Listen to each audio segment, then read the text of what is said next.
Hey, my coding family. How's everybody doing today?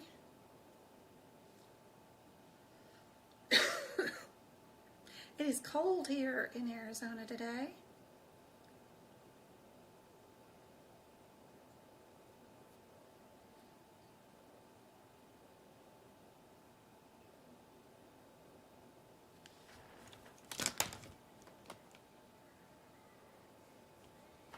Cold and windy.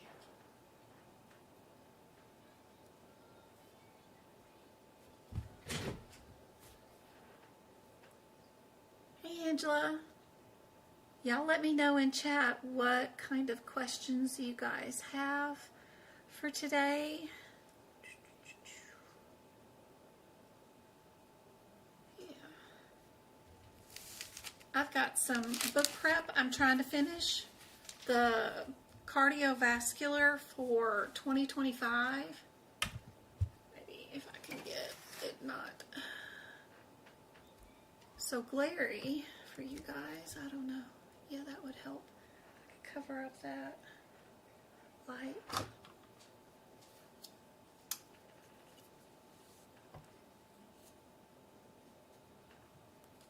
will help.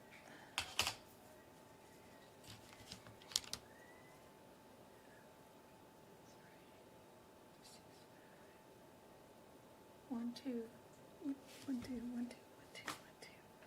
So maybe you guys want to do some book prep.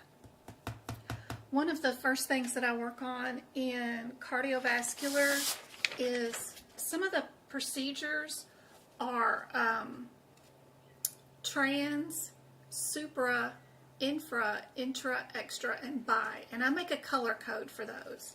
You can do whatever you want, totally up to you. But you can see that two of our procedures on this page start out with the word extra. So I have those two marked as my little color code extras. This just helps, like if this was answer A, B, C, and D in the exam, anything that I have purple highlighted will alert me. That's what I use to look through the question to see if my question happens to have the word extra, because it's one of the words that will match up in the exam question.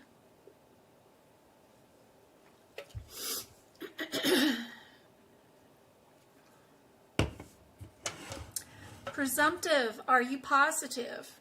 Are you negative? Presumptive.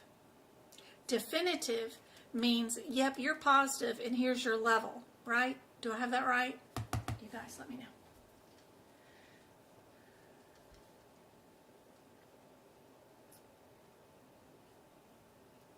I accepted the request from the company. Ooh, I don't know where that's coming from. Oh no. No, I don't want to. Stop it. Stop it, Steam. I think it's Steam. Stop it. I have no idea. I was trying to add things, of course, to my Twitch account and Red Note and other things, and of course that has me having something else extra included in our live today, because I was trying to play around with the settings, which I'm sure my IT director is going to be mad at me for whatever I'm messing with, but hopefully we can avoid that. All right, so this one is only dealing with RBCs.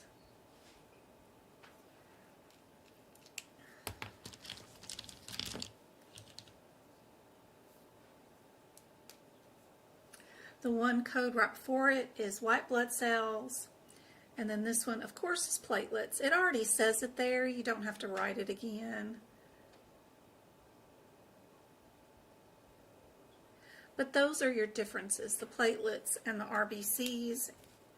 And then the next one we're going to be doing plasma. and then the last two are both the extras. And then I'll get down what the differences are between those two as soon as we finish these.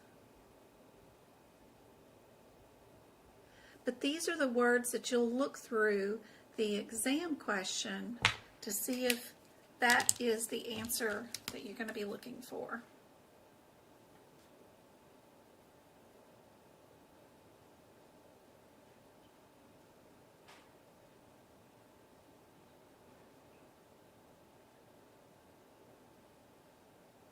I wanted to log on to my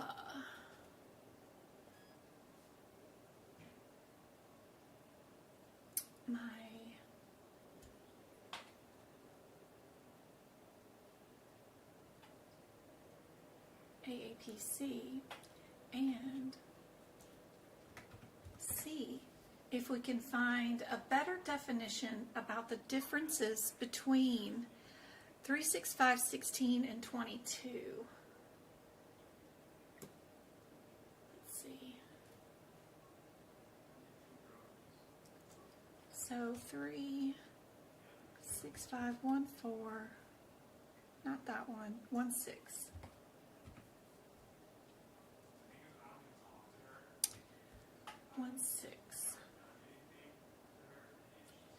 And then our next one is the 22. What's our differences?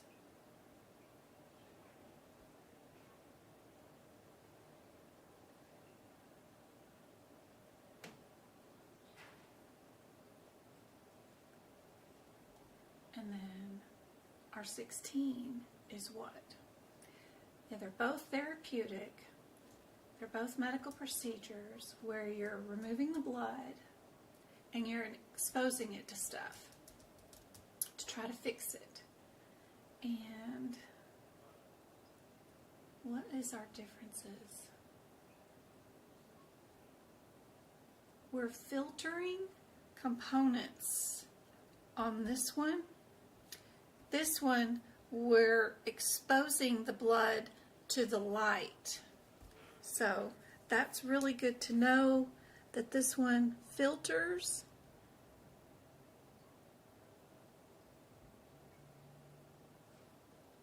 And you don't want to try to do that during the certification exam because where are you going to have the resources to go look that up at? And also trying to read the two different CPT codes and decide, okay, they're both extra. Well, what's the differences?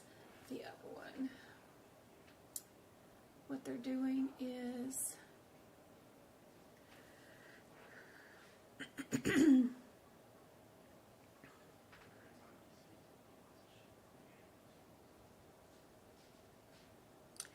they're exploding the blood to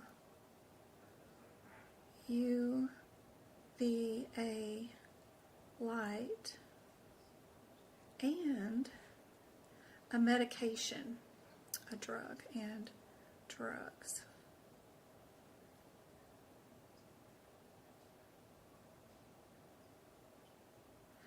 This one we're just filtering. This one we're exposing it to UV lights and a drug. The drug is called, just in case it happens to be in an exam question, 8, the number 8, MOP. It's a methoxysorline. You put it directly on the white blood cells.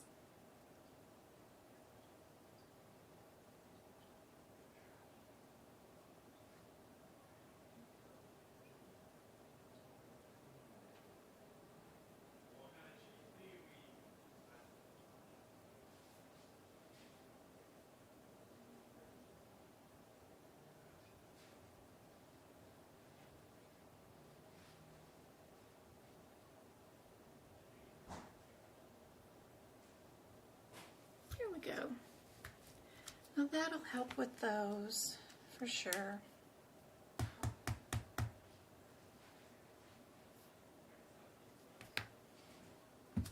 How do we use modifiers? Got a TikTok question. So if I need to add a modifier, I only add it if I need to change a CPT code descriptor. So like, I don't know, let's see, what have we got here?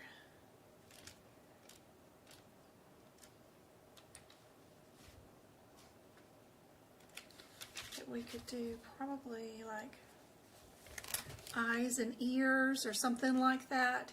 If we were doing any procedure, like removing an eyeball, this one,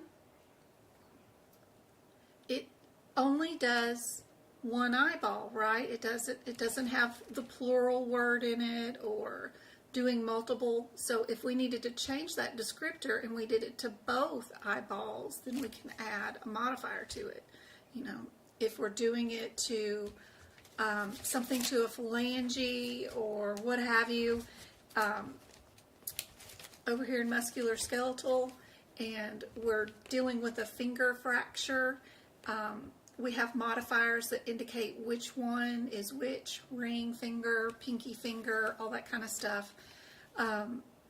Unless the code descriptor has that particular bone in it, like just the thumb only, then we would not add a modifier. But if it was something that's common, that we could do both sides, right and left of the radius or femur or something like that, then we would add a modifier. Other things that sometimes they use modifiers for is like in our anesthesia section. We have a set of physical modifiers for denoting whether a patient's super sick or not. And sometimes we need to add like extra bonus qualifying circumstance codes with patients, like if we rush them straight to the emergency room and we don't ask them about their allergies or what medicines they're on, we could add an extra CPT code or another code that says that they are over 70 years old or younger than 70 years old. Well, some of the CPT code descriptors already have a patient's age in them. So this one, 00326, actually says the patient's 1 year old or less than. So we technically wouldn't add that particular qualifying code because it's already there. Same thing with like one of our codes back here about harvesting organs on a patient who is brain dead. But we have a modifier back here for brain dead patients. P6 is a modifier for brain dead patients, but this particular CPT code actually states inside it that the patient's already brain dead. So we wouldn't add that P6 to it because it's already in the CPT code descriptor. So you only add modifiers if you are changing this right here to say unilateral, bilateral, whatever, the right, the left, those kinds of things. But just because you have a modifier for something like brain dead patient doesn't mean you add it to every single CPT code. You do have to make sure that your CPT code doesn't already cover it. So that's helpful to know about modifier use. And it just comes with practice. It just comes with practice. Playing around with this stuff. Doing a bunch of practice exam questions. Where was I at? I was over here. We were doing this page. I'm so happy you found me too. Miss Author, what have you been writing? You're taking your CPC exam tomorrow? Oh, great, great, great, great. Know some of the terms like when you turn blue, what is that medical term? What are phalanges? What are the differences between tendons and ligaments? What holds bone to bone? Those kind of things. Let's see.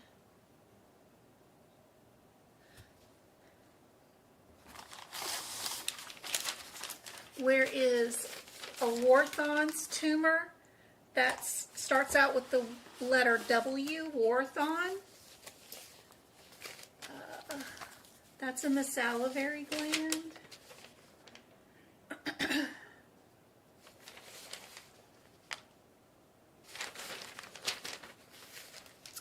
Be sure you know things like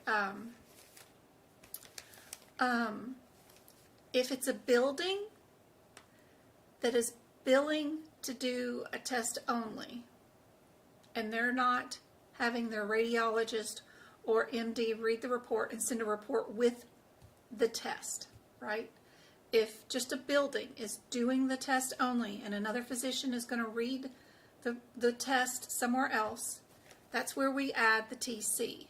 If it is a human being that is going to read a test but doesn't own the equipment, didn't order the test, they're just giving their advice on the result and saying what it is, what's going on that test, that's where you add the 26 modifier. It's for a human being only. Most CPT codes, radiology-wise, are global. You don't code TC or 26 because if you're doing the test and you're also providing the report, it's just included, all in the same CPT code. That's all. If you're adding these two modifiers, you're splitting up the payment of that one CPT code. Part of the payment will go to the building, part of the payment will go to the physician. So you're cutting the pay in half or something like that. So just think about it that way. Be sure to know the differences between skin, bone, and muscle. So, like in your book, in integumentary, you've got like these pages right here in the book. Understand that anything done in the epidermis and dermis, you're in the 10,000 section. Anything in the subcutaneous tissue, adipose tissue, anything down here, you're in the 20,000 section. So that's helpful to know. Removal of malignancies, benign neoplasms, all that stuff is done in the 10,000s. Anything that is on the exam that says it's a mass or a lipoma, LIP, like love, LIP, those are only coded in the 20,000 section in the musculoskeletal. Everything else is coded in integumentary for removals or repairs or whatever. But if it's a mass or a lipoma, your answer is going to be a 20,000. That's helpful to know for tomorrow.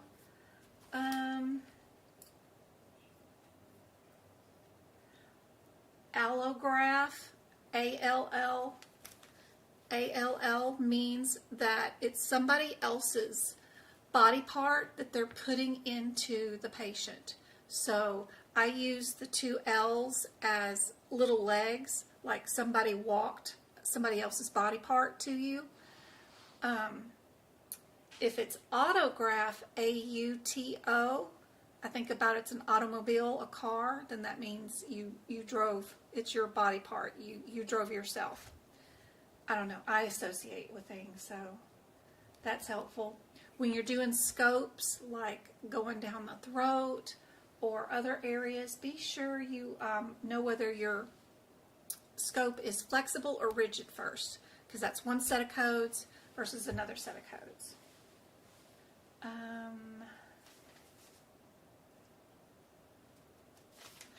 Don't forget that you know where all of your acronyms are in the back of the book, on the back page.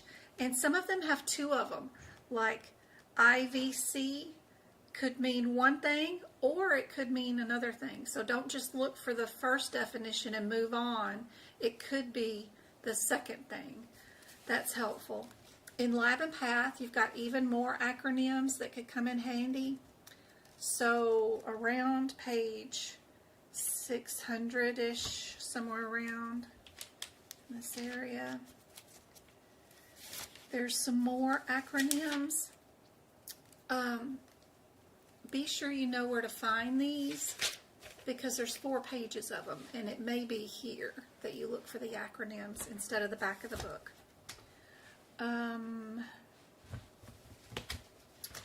Know where definitions are in your CPT book. So like, let's see, where is it? Like, they have a lot of definitions.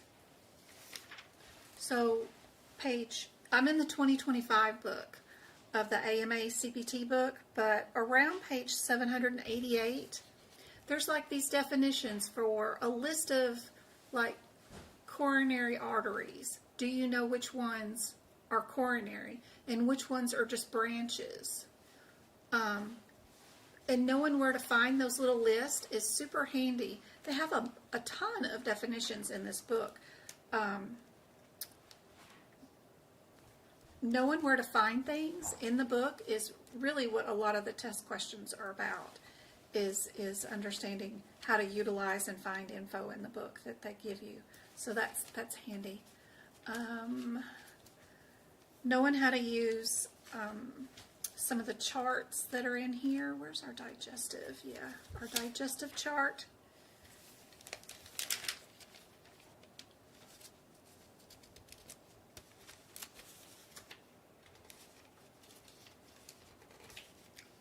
I don't think it's that one.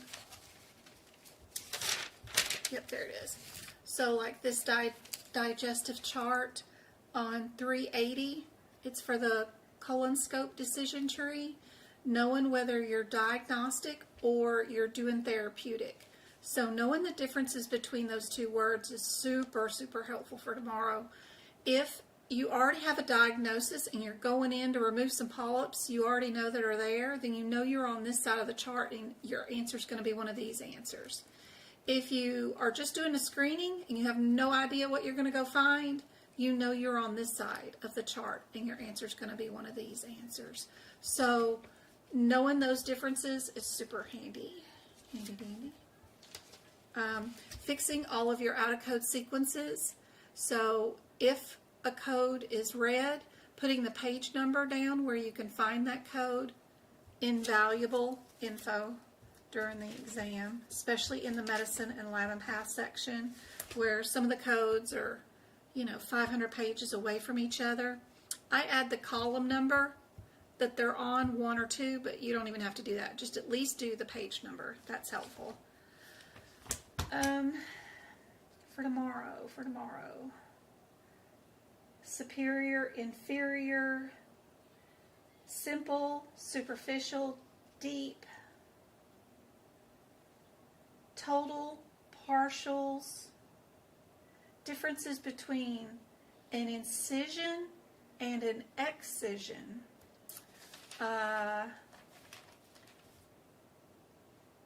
skin gland of the female reproductive system,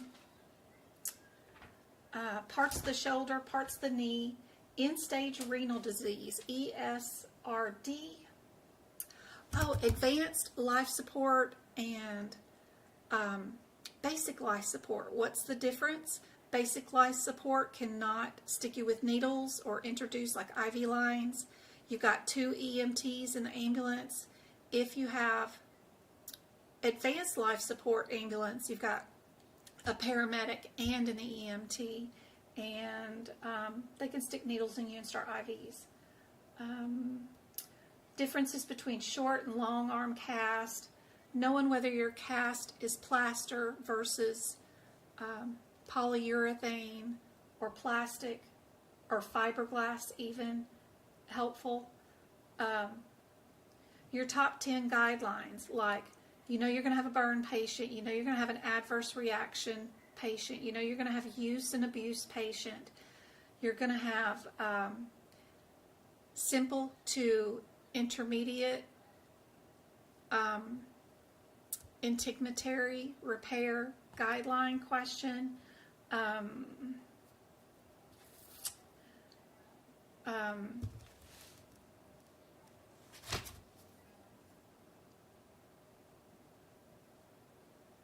Open and close procedures, HIPAA. What does the second A stand for in HIPAA? Or NCCI? What does the second C stand for? What's the word? Those kinds of things are helpful to know where to run for.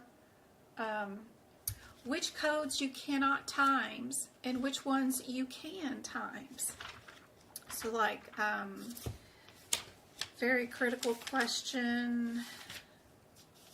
These codes right here in Lab and Path, 803, 05, 06, and 07. We don't times those codes. So if you've got any available answers that have these listed as ×2, that is an incorrect answer. Even if they repeat the test, you only code it once. So that's uber helpful. If you know whether you can times them or not, a lot of times it will say each in the CPT code descriptor, and that's how you know you can repeat it. This particular one set of codes says per date of service. It doesn't say per, anything else. But if you're repeating drug screens on a patient, you can only bill it once per date of service for 24-hour time. So they could be there all day and night and you're just repeating it. It's fine. You're only billing the one code. So understanding those differences, that per date versus each, is helpful. So we probably got some eaches in here somewhere that we'll be dealing with in a minute on these codes. But that's helpful because a lot of times they just want to test you on that. And another thing that they love to test you on is a parenthetical. Not only your do nots, like what codes you cannot code with a code that are directly under it, they're going to ask you also about the ones that are slightly different, right? So if we were doing this photo ultraviolet therapy, but it was therapeutic to treat something that we knew what it was, the answer is going to be actually a category 3 code in the back of the book. So even if you're doing ultraviolet exposure to the blood, make sure that they don't have the word therapeutic in the exam question, because if it is therapeutic, then that is possible that that is the answer. So knowing that you've got additional instructions underneath these codes for similar type of procedures and scanning that before you pick an answer is vital. I go through and I mark anything that tells me to use a modifier underneath a particular code. I mark that in blue with blue stars and underline it. Anything that says don't use a code with another code, I mark it in red. That way, if this was answer A, B, C, and D, the first thing that I'll do before I even look at the exam question is to look at the possible answers, see if any of my do nots are an available answer, like answer B has that code with this code listed as the possible answer. I'll know right away I can eliminate B and get myself down to a 75% chance on that question instead of, 4 different answers. Now I've only got 3 different answers. It increases my odds, right? And then I'll check to see if I've got any similar services that it might be trying to point me to. So that is super helpful to know before tomorrow. Cardiovascular procedures are super easy if you have them marked with first red for anything that's arterial, aorta, or arteries, or are you venous, vein, or ventricular? And I do those in blue. So if this was A, B, and then I've got something else that's C and D, the first thing that I'm going to do is go look for my red and blue in my question to see if I am in an artery or a vein. The other things that are common to look through the question for, just to see if you're in the right code, is if you're on the right side of the heart, the left side of the heart, or both. And I mark those up with 2 different color codes. And then also whether we are tunneled or non-tunneled. So having these marked, I know what to go exactly into the question and only look for. I'm going to see if I'm venous, and I'm fixing to mark up whether this is non-tunneled or tunneled, because those are the main differences in all of these CPT codes. I don't need to know who they are, you know, and what diagnosis they've got going on and what kind of things were done to them during the procedure to figure out which code I'm going to pick as my available or my correct answer. I have to know how the exam was done, and that knowledge comes from knowing whether you're in a venous or a vein or an artery, if you tunneled into the body or not, and then patient's age. And that's all I need to know from the question to figure out my correct answer. And don't read everything that's in the question, because that's just going to give you brain fatigue. You got 100 questions to go through, and if you're carrying 50 words per question that you read out of every single question, then your brain is just going to give up halfway through. If you went through 50 questions and you only pulled out 2 words per question to figure out if you have the right answer, you're going to be popping still at 50 questions. You're not going to have brain fatigue. So it does help to go on and go through these codes. It'll tell you in these little sections exactly what your differences are in the next set of codes. And then you can pick out your color coding system while you're right here and then carry it through. So like I've got a color code for insertions, repairs, replacements, completes, and then removals. You can also do color codes for am I inanimate, am I peripheral. Those differences are super helpful because the code sets are grouped into sets that are inanimate or peripheral veins. They're all grouped into one area. You can eliminate 2 answers right away by getting rid of some of that. So that's super helpful. Anyway, I'm just rattling. Let me get to my chat book. Which tabs do you use in the tab book? None. I don't use any. They just get in the way. If you are doing practice exam questions, you're just going from number to number and learning how to look at the top of the book and see what code range you're at and finding what page number you need to be at quickly is the skill you need to build. But tabbing the books just get in the way. Just get in the way. They don't even come with tabs anymore.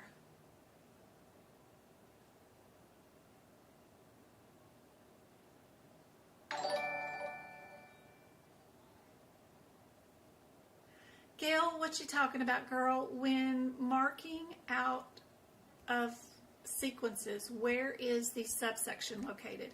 So sometimes they tell you, like in Lab and Path, I think that's the area you're talking about, that is extremely frustrating because they don't even tell you where the codes are at, that they're in some sort of subsection somewhere, and then there's no page in this book that tells you where the heck that page is at. So don't do out of code sequences by looking for the red numbers first. What you're going to do is go through this book, and every time you find a hashtag one, That's where you're going to stop. Underline it in red because I just found it. Now, go find the red page number where it's supposed to be. That's an easier process than going from the red number and then trying to figure out where the hell they're sending you to right here, because it's a nightmare. Don't do it that way. Just stop every time you see a hashtag one and then go find it, because it'll be in numerical order, right? The 7.3 is going to be after the 7.2, which means it'll be on the other page. And then you can put down the page number where the hashtag is right there. So anyway, that's what I do, is I stop at the hashtags and then go find it where it's supposed to be. Because doing it the other way, it's a nightmare. Ugh. It took me 3 years to figure that out. That'll save you a whole lot of time. I hope that's what you mean. I'm new at this. Where do I start first? First thing you do, Ellis, is just get you an AMA CPT book. And you can just do a Google search. Try to find you the cheapest one possible that will ship it to you for free. And go to my website at medicalcodingbyjen.com. I've got pictures, 8 pictures that shows you exactly what to do step by step, and 3 videos underneath the resources tab that will show you exactly where to get started, and you can start making notes just like this.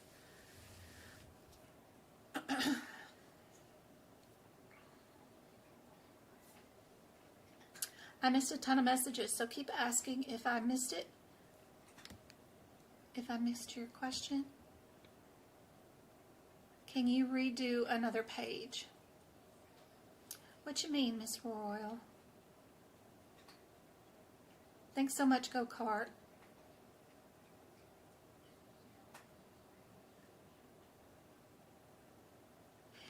Yeah, let me show you my website. Hold on. Let's see.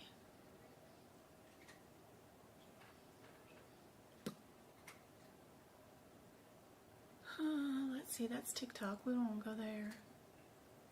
And then here, let's go here and go there.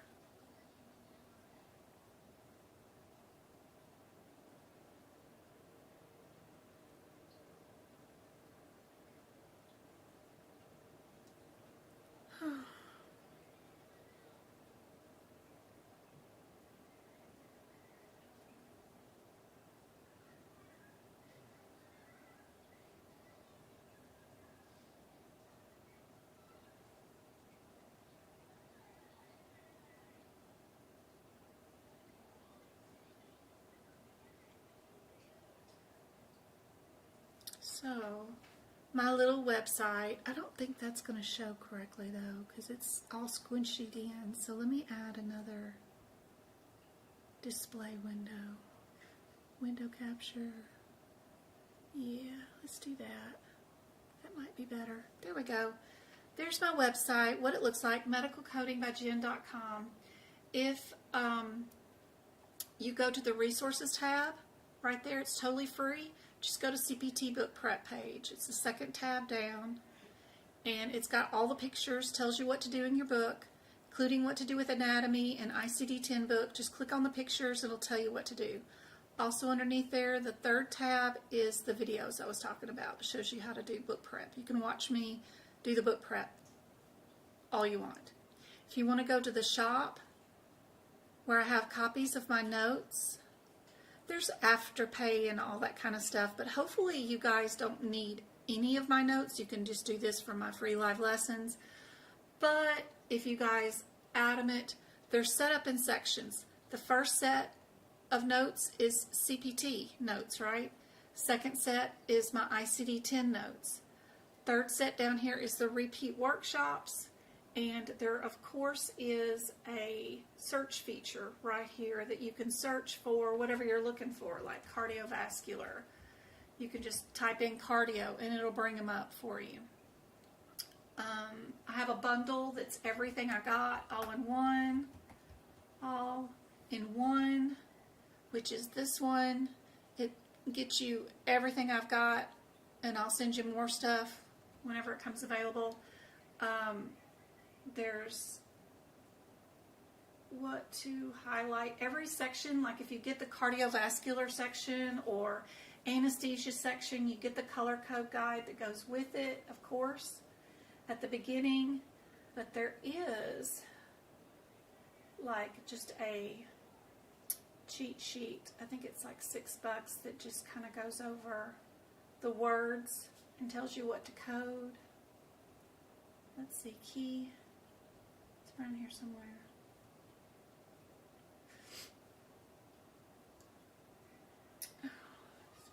Am I under?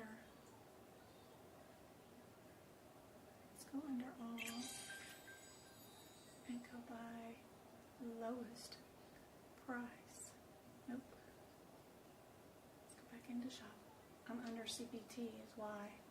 It's not under CPT. I wonder what I have it under. Notes. Explore. Explore all. Alright, come down here to the explore all. It'll be in here.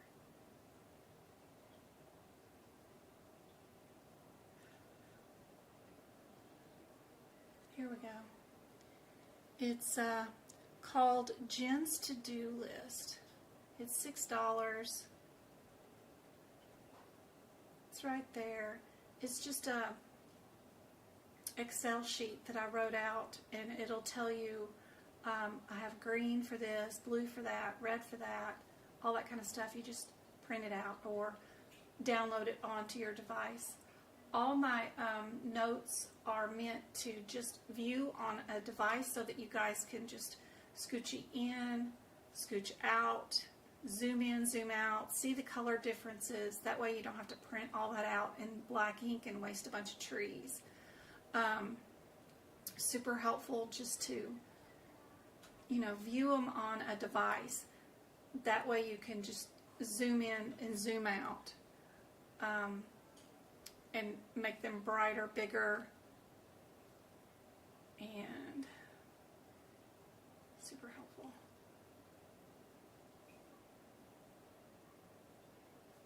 Website couldn't run any slower. There are some flashcards that you guys can download that will help you with the E&M section. That is super cool. Even some of the like study guides and stuff will have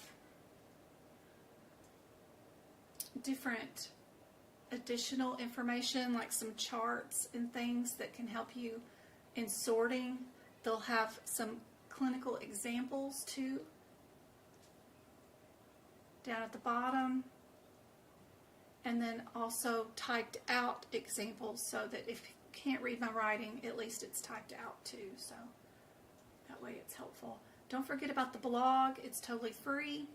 You guys can go in here. There's everything from job resources to all kinds of stuff like mastering drug administration. This is infusions and stuff. There's Ma's surgeries, including pictures of my notes in that integumentary part section right there. That's totally free.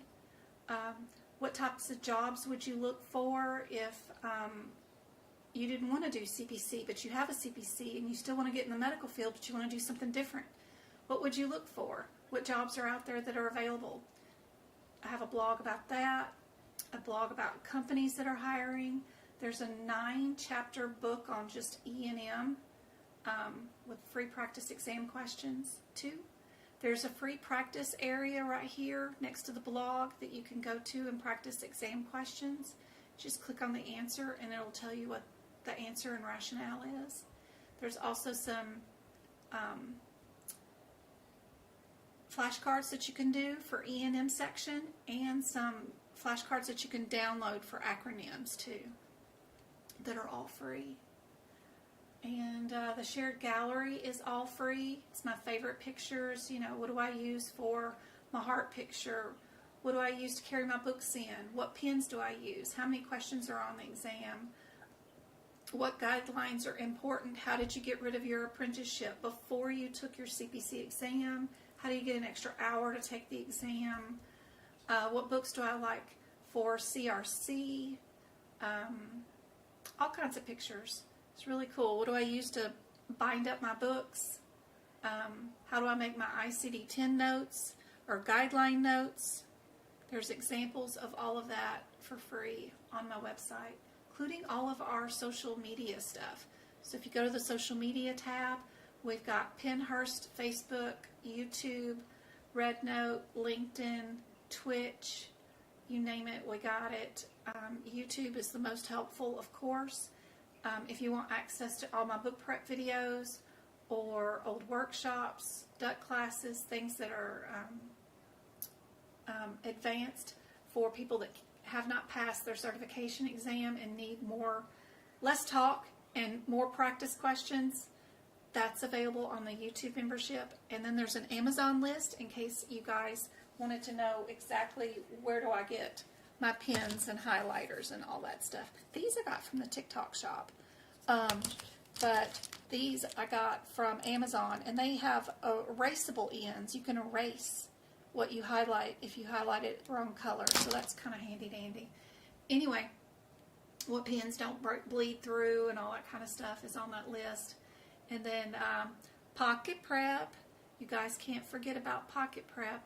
It's great. They have access to 750 practice exam questions for $8 a month if you wanted to do them. Just click on that link that's on my website. It's the big pink pill. Click on medical, and the very top link is aapc cpc. They have 750 practice exam questions in all 18 areas of the exam, and they come with page numbers where the answers are, so super handy dandy. And they have a pass guarantee, which is lovely. They even have a grant here that you can even apply for on their website to get you 3 months for free. But really inexpensive.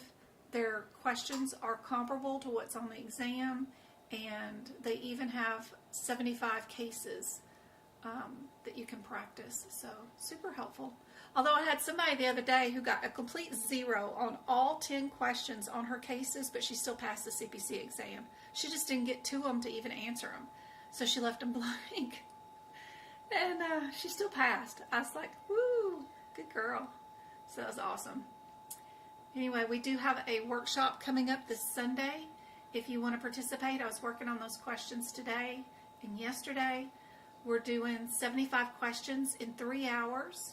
So if you have your books and your notes, you can come to that workshop, and I'm just going to throw 75 questions at us that we have not done before.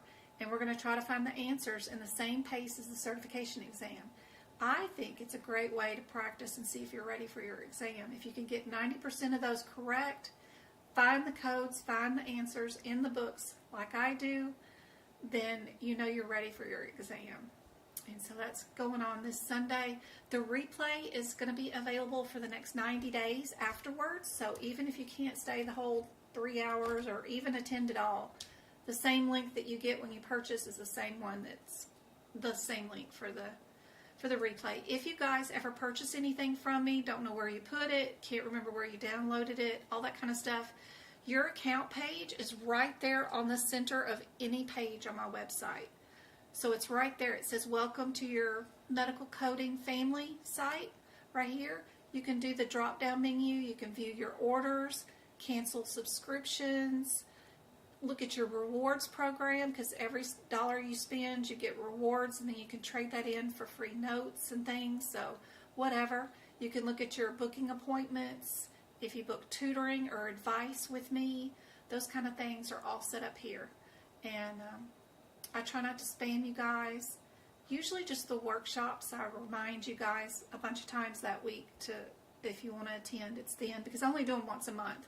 But other than that, only when I do a new free blog or something like that or have new notes going out, do I email you guys. So I don't spam you guys, and I don't have copies of, addresses or anything that I would sell to anyone ever or anything. So this is just a place for you guys where I store all my free help and advice, just to help you guys.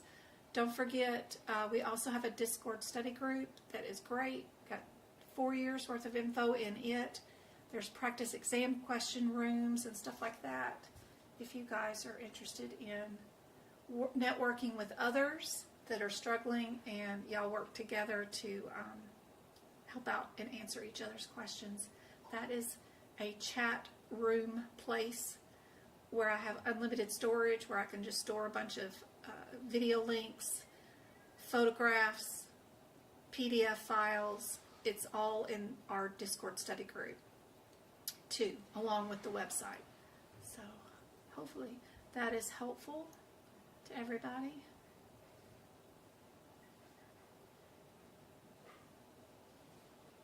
All right. Let me cut that back off. We can go back to making some notes. It's Sunday, 2 p.m. Arizona time. So my time right now is 5:46. We would be done by now on Sunday. So I started at 2 p.m. on Sunday, Arizona time zone. Where I live in Arizona, Arizona has multiple time zones. It's too funny. But where I live, my time does not fall back or go forward. So it just stays the same every year, all year long. Right now, it's 5:47. That's all I know. I don't know what time it is in your area. I have no idea. Just because of time changes and other time zones, I can't keep that info in my brain. But on my website, I do have, under the shared gallery, a time zone map that tells you what time it is in all the regions of the United States, all the way across on that time zone mappy thing.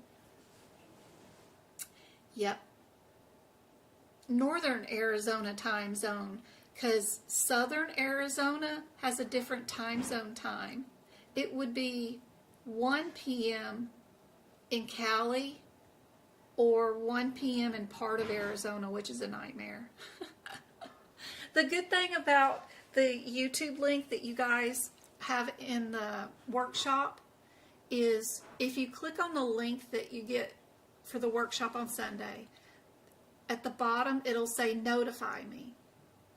Click that notify me, and as soon as it starts and goes live and I'm actively talking, your phone will get a hit. It'll say, hey, Jen's live, here's your workshop. So that's cool. YouTube will notify you when that time comes up. Chrissy's on Discord. She likes it, she says. Do you have another page? The same you did this page?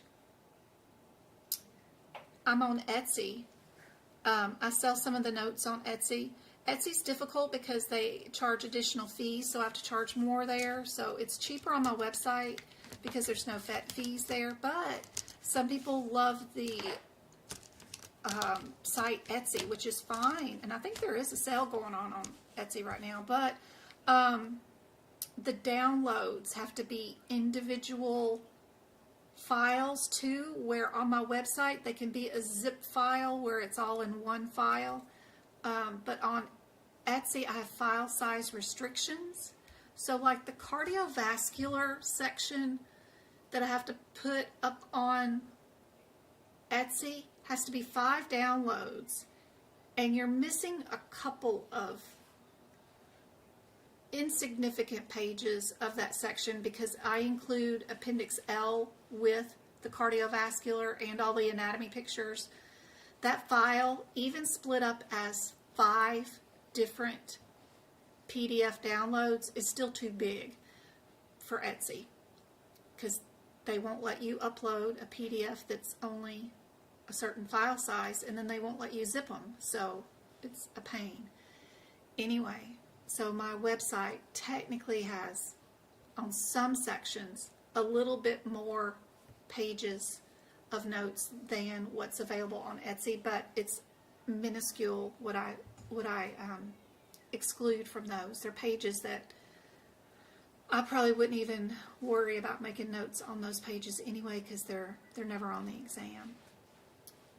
But just so you know, that's the differences.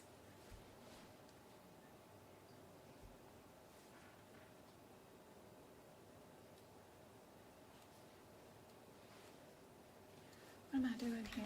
I'm doing notes.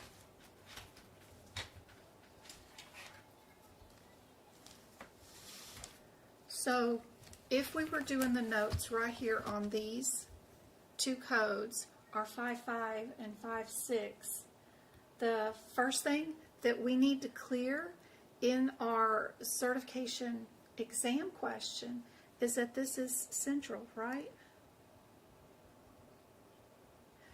And then we're also going to be, and I'm going to do a color code here, we're going to be doing non-tunneled, right?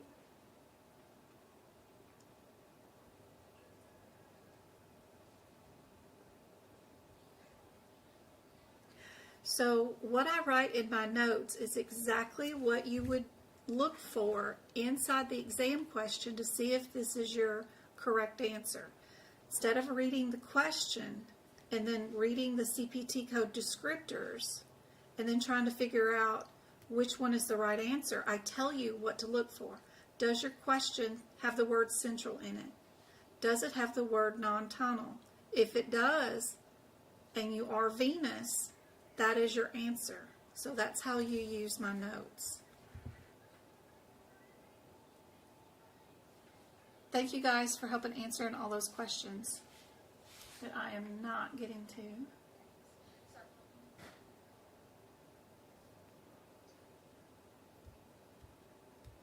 Yes, if your link expired, all you got to do is let me know. Email me. Inside my website where it's got the order right there, you can click on that drop down menu, go into your order and click into it, and then email me and let me know, hey, I need the link resent because I want to re-download it on a different device or whatever. Yeah, I can resend those links all together. It's really hard if you guys message me on social media and your social media says butterfly queen, right? And you say, I ordered such and such on this day and I need the link sent over. Well, my website says you're Beverly Jones, or it doesn't even say that. You may even just put initials. I had somebody the other day whose name is like Beverly Jones, but her website, the way she created her account on my website was B and then a space and a V as in Victor, and then a different last name than what her email address was even saying was. So it's a nightmare to try to find some things that are just random, hey, I need a link resent to me. And then I have to spend 45 minutes looking to see who is who, and because names are different than that kind of stuff. So it's easier if you go into the website, go into your order where you ordered it, and just message me there because it's attached to the order. And then that way I don't have to worry about I've got the right person that I'm sending new emails out to. So anyway, just think about that. What is your name on my website? What did you create it to be? Because you can make it anything you want. So are you Butterfly Queen on my website, or are you Beverly Jones? So that's all. Just need that for sure.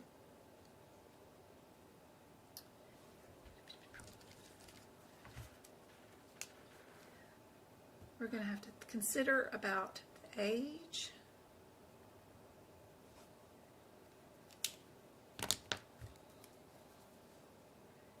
Increase.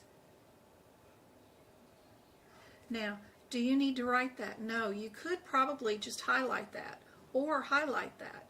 But this is what I do for you guys, so you know exactly what words to look for in the question for you guys. You can come up with your own way of doing your own notes, of course, whatever you want to do, but just so you know, you don't have to write everything exactly like I write it. Come up with your own pattern that means something to you.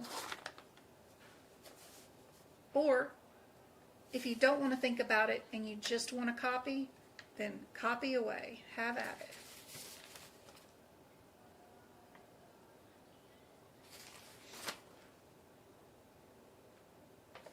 Central, I have down as pink, right? Yep, central, peripheral. Yep. All right, where's our pink highlighter?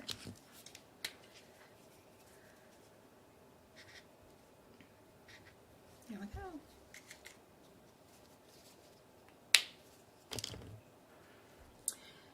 Yes, this will be on YouTube, on replay. Do you think self-study is sufficient versus going to the school? Absolutely. Absolutely, 100%. I do. I have done 8 courses, and I know most of my students or mentees, whatever you want to call your guys, because I like to teach for free, of the ones that purchased a course and took it, wish they had never done so. They wish they had absolutely just done this as a self-study and saved the money.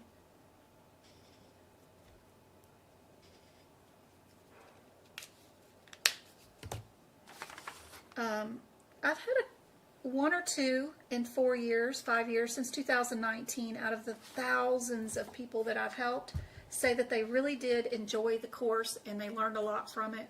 I actually have had a couple, but it's very rare, very rare. If you have the money and you have the time and you love to learn by reading on your own large quantities of higher level educational vocabulary terms and figuring out things on your own without help, and that is your thing, then great. It would be wonderful for you. But they're not going to explain anything to you and hold your hand through that course. They're just going to give you the info, and then you're going to need to figure it out on your own. And you can do it. Did you get my text? No, I'm live right now, so no, I don't have a text. I got a death call. You aren't alive. I'm grabbing the key a couple hours early, and he's going to pick up the kids. If that's okay. In the truck? Yeah. That's all the way down the interstate and all the way back. No, I'll get the kids. It's a waste of resources. Okay, then I will take him home and go to my desk. That's Why? He can take the truck if he wants to take the truck for tomorrow, right? He's Are you got to okay with take it. taking Cadence home? Huh? Can you take Cadence home too? Doesn't she live next door to you or something? No, she lives off Courtright. Huh? On the way to, she lives on Courtright. I don't know where that is. Right across from the power plant. I don't know where that is. Going to Towpath? It's not far. It's not far. It's like 5 minutes from the school. No, I don't care. Thank you. I'll let her know. I do not care, but yeah, Okay, we already had a discussion and I already set up a live. If you change it, you're going to have to find another way to get a hold of me, because once we make a decision and I make a conversation with you, I'm not looking at my phone again. Okay. It was only because I just got a death call. I'm sorry. Okay, no worries. See you later. All right, guys, I got to go get Travis and the cheer squad. Sorry, guys, so I got to go. You're welcome. You're welcome. It was either I drive and go get them in my son's Tesla, or somebody else drives and takes them in my truck. And my truck is 25 years old, so I'm like, no, we're not going to take the old truck because it's too old for all that. I like to save it in case we need it for other important things. So I'm sorry, guys. I gotta go run and go get the kids. I hope this was super helpful about the notes for the cardiovascular section and all the advice on tomorrow's exam. One of the cool things that I'd love to show you right now is if you are seeing any anatomy pictures and they're describing a picture, it is so cool to go through there and enter in, okay, which vein is the first one and where is it going? Which one would be second? Which one would be beyond? So that it matches what's in the Appendix L. Anyway, I do that with my notes, which is super cool, so that if you're asked, is the left common first or second or beyond, you know exactly which one it is. But that's kind of cool too. I just think it's kind of cool to go through there and really understand that this is where they enter in the body for that catheter.